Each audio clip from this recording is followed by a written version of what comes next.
Vivencias.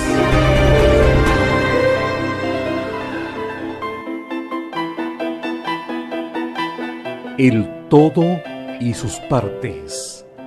La columna de Carmen Molinas Bonilla en Vivencias. Muy buenas tardes, Carmen, muy bienvenida. ¿Cómo estás? Bien, querida, gracias. Un gusto, como siempre.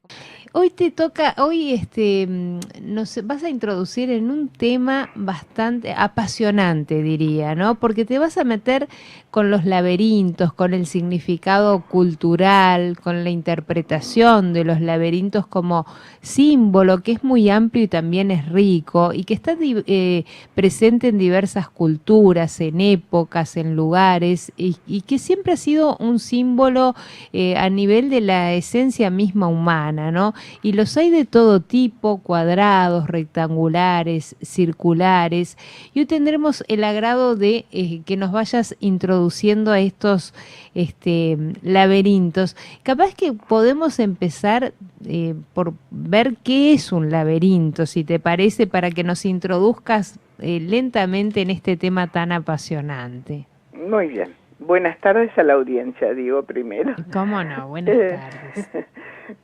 Bueno, no olvidemos que nosotros somos laberintos humanos, ¿no? Uh-huh. De hecho, hasta en el oído, en anatomía se llama el laberinto del oído, ¿no? Claro. El oído interno. Y bueno, podemos hablar hasta del intestino con todas esas vueltas. Claro. Y yo, un poco atrevidamente, pienso en el cerebro, a pesar de que no tiene esas comunicaciones, porque sabemos que la comunicación del cerebro no va por, diríamos, por caminos determinados, Uh-huh. pero tiene esa forma, y creo que en los laberintos circulares, posteriores a los espiralados, un poco se basaron, me parece a mí, en la forma del cerebro. Claro. Del cerebro humano. Cosa que no es solo humana, lo compartimos también con los animales, naturalmente. Uh-huh. Bueno, ¿qué es un laberinto, me decías? Sí.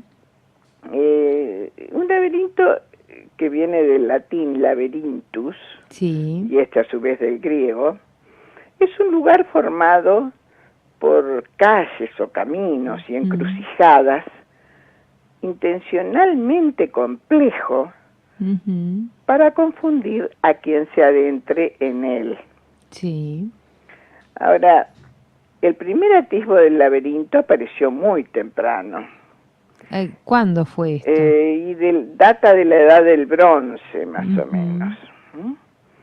Y pueden encontrarse algunos tallados en rocas de Pontevedra, también en Val Carmonica, en Italia, Camónica debí decir. Sí. En ocasiones se presentaban un par de ojos dibujados en el centro, como si fuera una cara, Claro. el laberinto. Y en realidad, vuelvo al ser humano, somos laberintos ambulantes. Claro. Todas esas, incluso esas conexiones que tenemos en nuestras cañerías, que llevan sangre, vuelven con sangre, traen y llevan linfa, todo eso está en una cantidad de caminos que pueden ser muy laberínticos, ¿no? Y también me decías los otros días a propósito de estos caminos laberínticos, ¿no?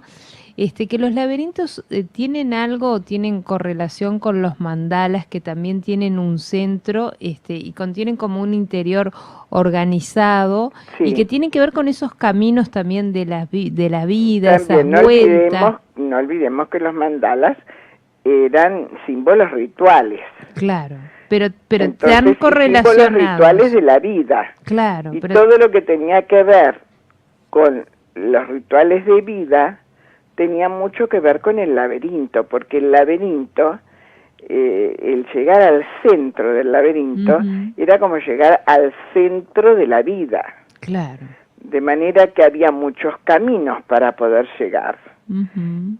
Pero de pronto muchos caminos que se probaban. Claro. No obstante, tal vez para poder llegar realmente a lo que se buscaba, había uno solo. Ujú. Entonces, hay muchos laberintos hallados en cantos rodados, Sí, algunos en tumbas. Es difícil datarlos con exactitud a claro. esos. Los laberintos, como caminos tortuosos, simbolizaron siempre un reto para llegar a una meta. Claro, De ahí que tuviesen un significado espiritual en muchas claro. culturas, como estábamos hablando recién. Sí, sí. Así, para los cristianos, el laberinto mostraba el duro camino hasta Dios, Claro. el duro camino para llegar a Él. Ujú. Otros se usaban en ceremonias, en rituales, en danzas, o también para atrapar los malos espíritus. Se cree que en las enrevesadas calles de los laberintos deambulaban las almas de las personas fallecidas, Claro. luchando por escapar de allí. Ujú. Ahora, por supuesto, la clasificación de laberintos es enorme, Sí, pero antes de pasar a ellas, tal vez sería interesante decir que en nuestro país hay manifestaciones rupestres importantes ¿y dónde, Carmen? y están distribuidas al norte del Río Negro, Ujú. sobre todo en el departamento de Salto. Imagínate, yo orgullosa también. Claro. Este... Con el babero, te diré. Bueno, pero tengo un amigo, Cari de los Santos, que es un investigador, que estuvo entre la gente que investigó Sí, y encontró los petroglifos, ¿no? claro. Y es muy interesante. ¿Qué son esos? A ver, para la gente que no sabe, decinos, explicanos qué son los Los petroglifos. petroglifos son unas piedras Sí. que están grabadas Ujú.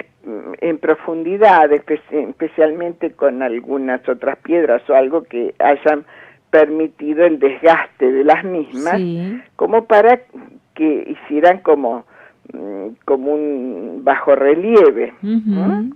Y no todas tienen laberintos, naturalmente. Hay algunas que tienen símbolos, hay algunas Claro. que tienen una cruz, una especie de flor, pero hay muchas con laberintos especialmente espiralados.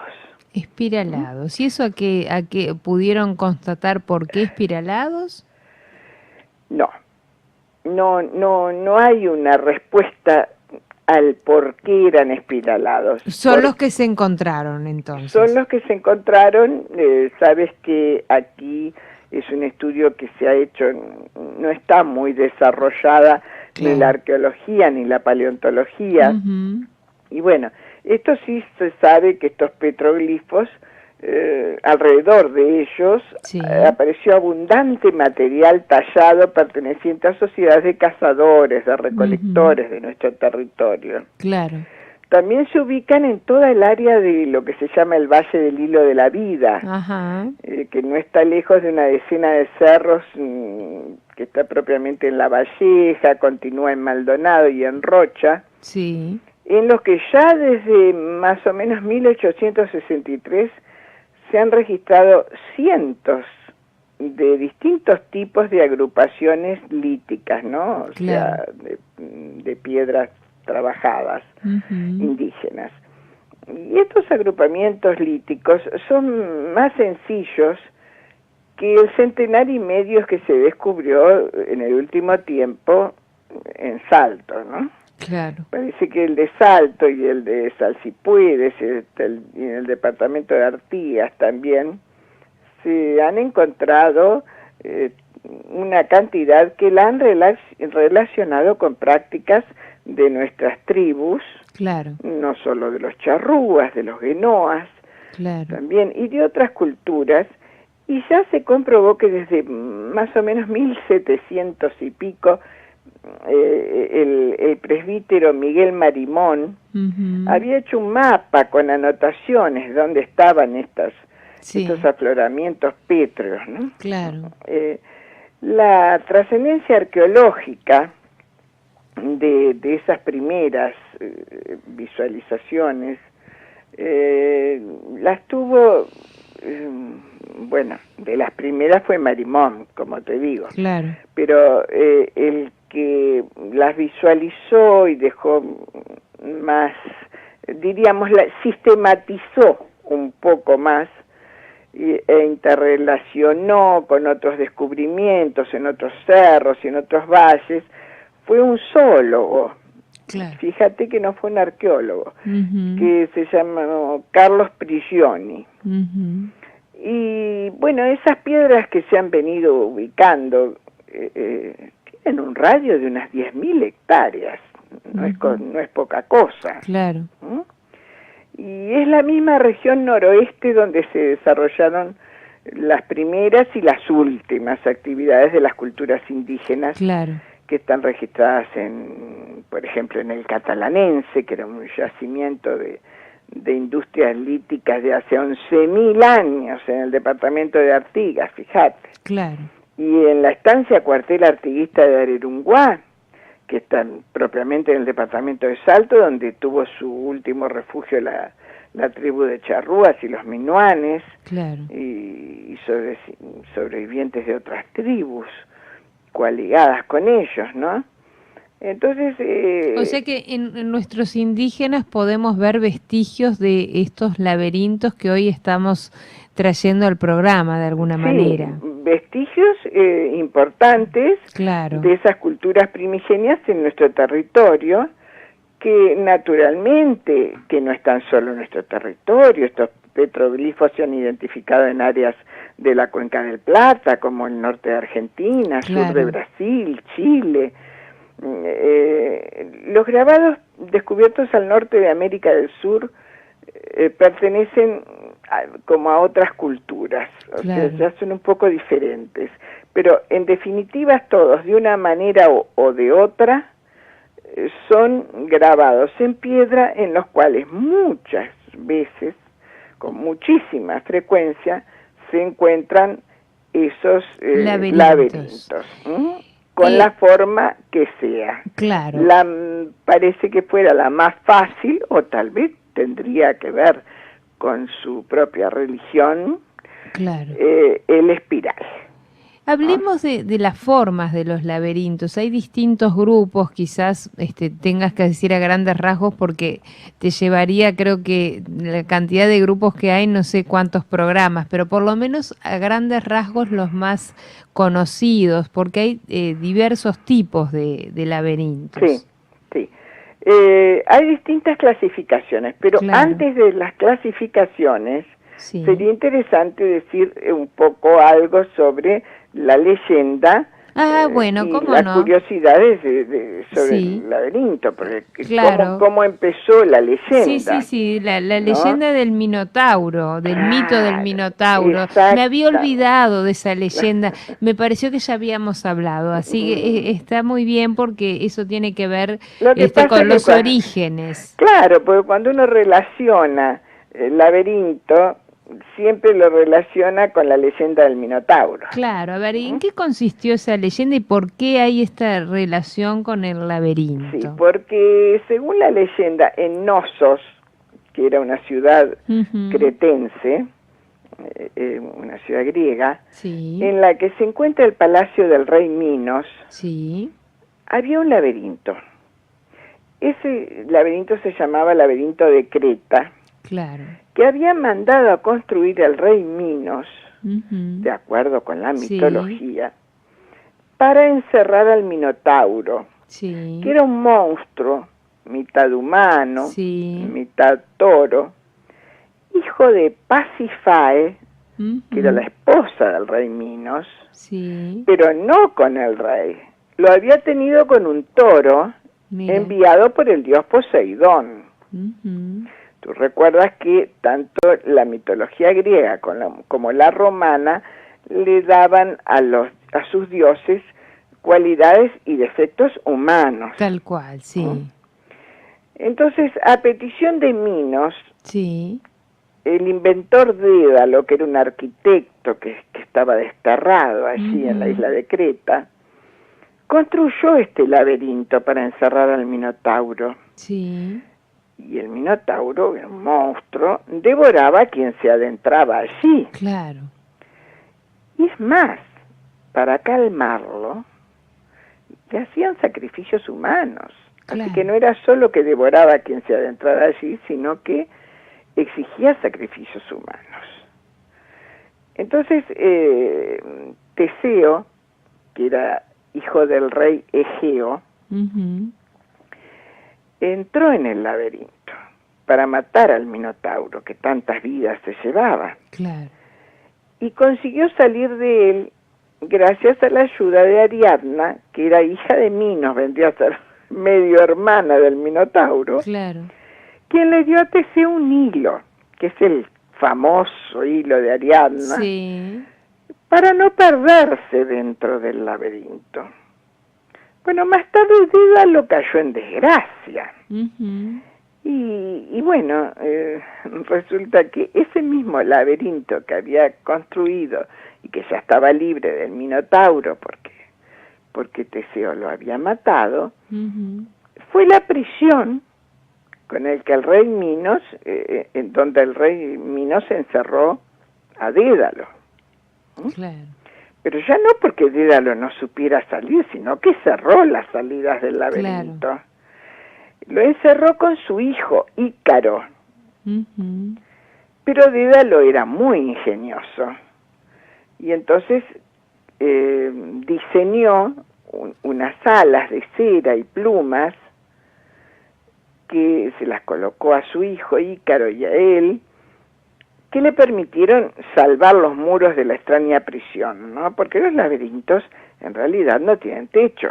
Claro.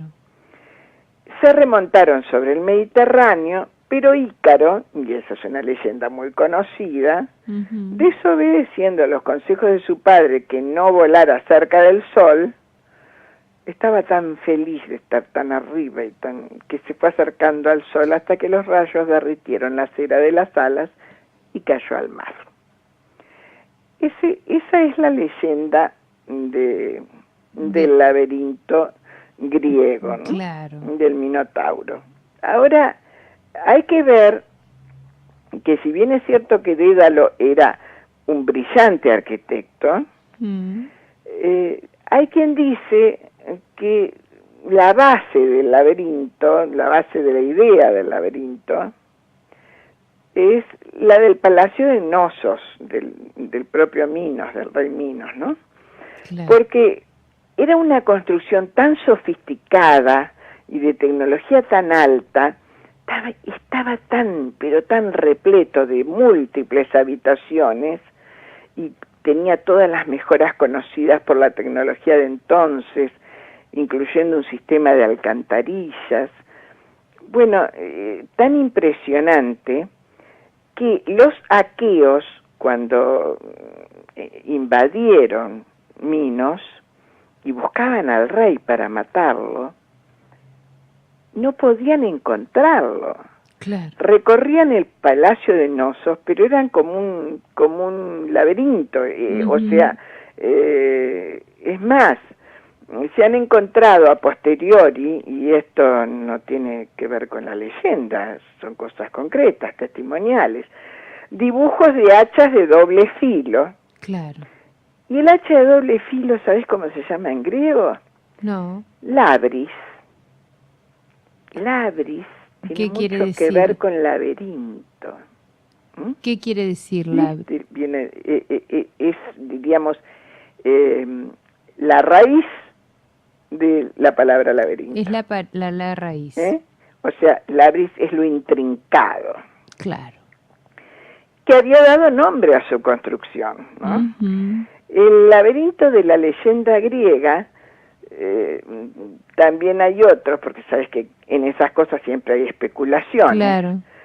Que dice que se podría tomar como referencia la cueva de Gortina, que está en la misma isla, que parece que es muy laberíntica. O las danzas que se celebraban en las Islas Egeas, en las que los danzantes se tomaban de la mano y recorrían, pero solamente como una coreografía, ¿no? Claro. Un trazado laberíntico. Entonces, aparentemente entre el complejo de habitaciones y corredores cruzados que los invasores atenienses no podían llegar a la cámara del rey para matarlo, la gruta, las danzas, bueno, es como todo un conglomerado de cosas que confluyeron para que el laberinto fuera lo que es, un lugar muy inextricable. Claro. Ahora, claro, el otro día cuando yo escuchaba a Gabriel, cuando hablaba del arte, decía que los romanos eran muy inteligentes. Ellos invadían y luego tomaban todo lo que encontraban y lo modificaban o algo, y si no, lo tomaban como propio. Bueno, así como los romanos hicieron con los griegos en cuanto a sus dioses, que le cambiaron los nombres, pero son los mismos dioses, también tomaron al laberinto. Y la expansión de la cultura romana llevó consigo la expansión del símbolo y del mito del laberinto. Y fue tan popular el mito del Minotauro, que se fue extendiendo de a poco. Que se fue extendiendo, pero además que su representación, pero mucho más común, es en el centro de los laberintos romanos se encuentra la representación de Teseo dándole muerte al Minotauro. Claro. En casi todos los laberintos de esa época, antes de la cristianización, ¿no? Claro. Porque luego ya en el centro la cosa cambiaba, porque el centro era Dios, como decíamos, ¿no? Entonces, realmente los diseños habrían sido muy sencillos de trazar hasta entonces, así que no había un registro escrito de cómo trazarlos. Pero se sabe, y además se ha comprobado, que están los unicursales y mucho más complejos, que hacen necesario llevar un registro por escrito de cómo se construyen, ¿no? Claro. Y que el diseño más común es el de 4 sectores que son simétricos. Y salvo excepciones, las representaciones del laberinto no están pensadas para ser recorridas a pie, sino que son para seguirse visualmente. La mayoría de los laberintos que encontramos toman o funciones decorativas, o de protección, o de contemplación, de meditación. Claro. Un poco lo que decíamos de esa búsqueda y veces... Un poco cuando hablamos de los mandalas, ¿no? Claro, de esa búsqueda del mismo ser humano, ¿no? De ese, que capaz que en algunas culturas tuvo que ver, como decías tú, con ese ritual iniciático, ¿no? Justamente. Entonces, bueno, también los colocaban como funciones protectoras.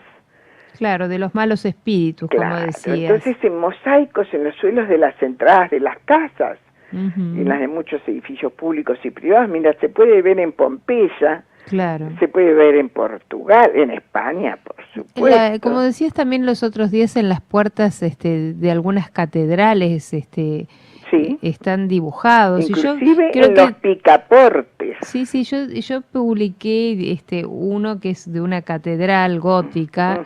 Las catedrales góticas tienen muchos dibujados. Sí. Y no sé si te diste cuenta que por lo general están o a la entrada o están a la entrada de la catedral o en la entrada del baptisterio, ¿no? Claro.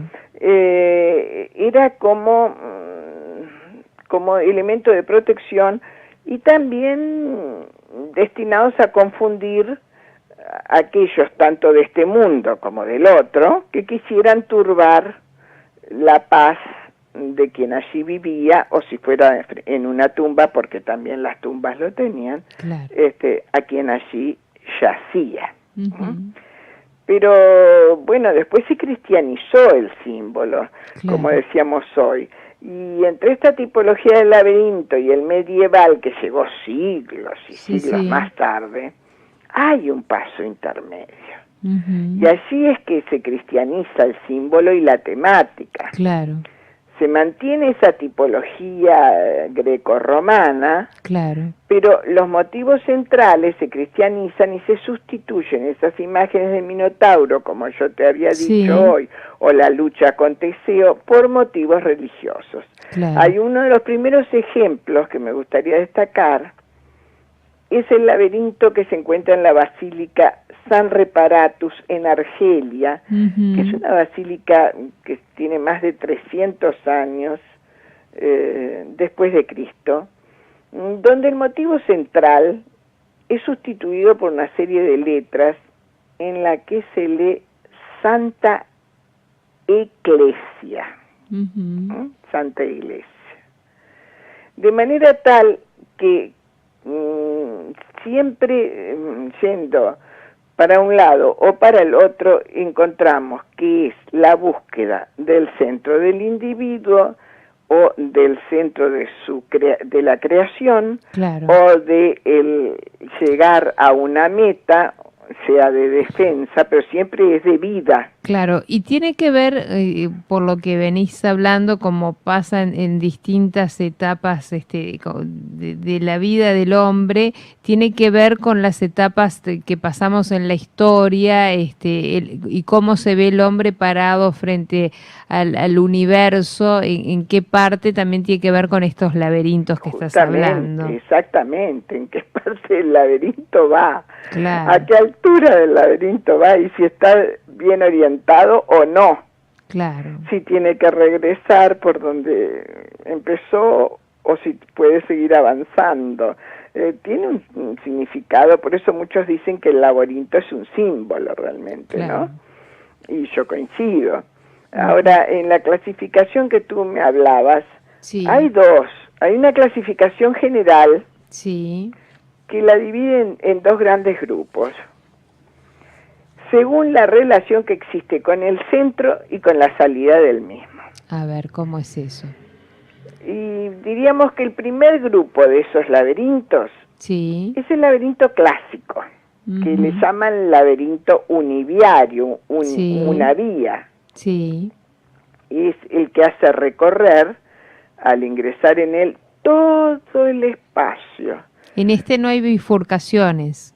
No, lo que hay son, diríamos, vueltas que van, que vienen, pero no hay bifurcaciones. Hay una salida de pronto. Y entonces van al centro mediante una única vía o sendero, camino. Claro. O sea, no ofrece la posibilidad de tomar caminos alternativos. Como tú bien dices, no hay bifurcaciones. Claro. Y existe una sola puerta de salida, que es la misma por la que se entra. Por eso se llama univiario, una sola vía. Claro, perfecto. Que entra y que sale por el mismo lugar. Por el hecho de tener un solo camino, a medida que se avanza dentro de él, no es posible perderse en su interior. Claro. Ese es el laberinto más sencillo. Y sabes que en la actualidad es el laberinto que frecuentemente utilizan para realizar experimentos de informática, de robótica, especialmente muy populares en Japón. Carmen, te tengo que decir, pues se nos van los minutos, estamos en el último minuto, te voy a pedir que dentro de lo que estás hablando puedas redondear porque me tengo que ir a la pausa. El segundo, dejamos el segundo. Porque después igual en la próxima columna seguimos. Va a llevar varias. Va a llevar varios y lo seguimos recapitulando, dejamos el suspenso. Exacto. El suspenso es muy bueno. A ver qué se encuentra. Esto es un laberinto también. No, pero te tengo que avisar porque tengo que irme a la pausa, entonces, por eso no perdamos tiempo entonces. El segundo grupo de laberintos son los multiviarios. O sea, que tienen muchas vías. Tienen dédalos, perdederos, laberintos de caminos alternativos, en donde al recorrer el interior del laberinto puede seguirse el camino correcto o no. Claro. Uno se puede perder. ¿Llevará la salida del mismo o no? Este tipo de laberintos se comenzaron a utilizar mucho en los jardines de setos, porque claro, los setos eran muy altos, los vegetales, en la Inglaterra del siglo XII, sea que era un lugar propicio para una cita amorosa. Ay, y ahí lo dejamos. Ahí, estos van a estar muy entretenidos. Lo dejamos ahí porque va a haber mucha sal y pimienta, creo, para los próximos laberintos, Carmen. Exactamente. Te agradezco, es un inmenso placer, te agradezco la participación y como siempre compartir todo y sus partes con el que nos enriquecemos martes a martes contigo. Muchísimas gracias, Carmen. Jugando con el laberinto. Seguiremos jugando con la parte picante ahora del laberinto, que son estos laberintos en los que se hacían citas amorosas, pero lo dejamos ahí para que profundices en la próxima columna. Muy bien, buenas tardes, querida. Muchas gracias.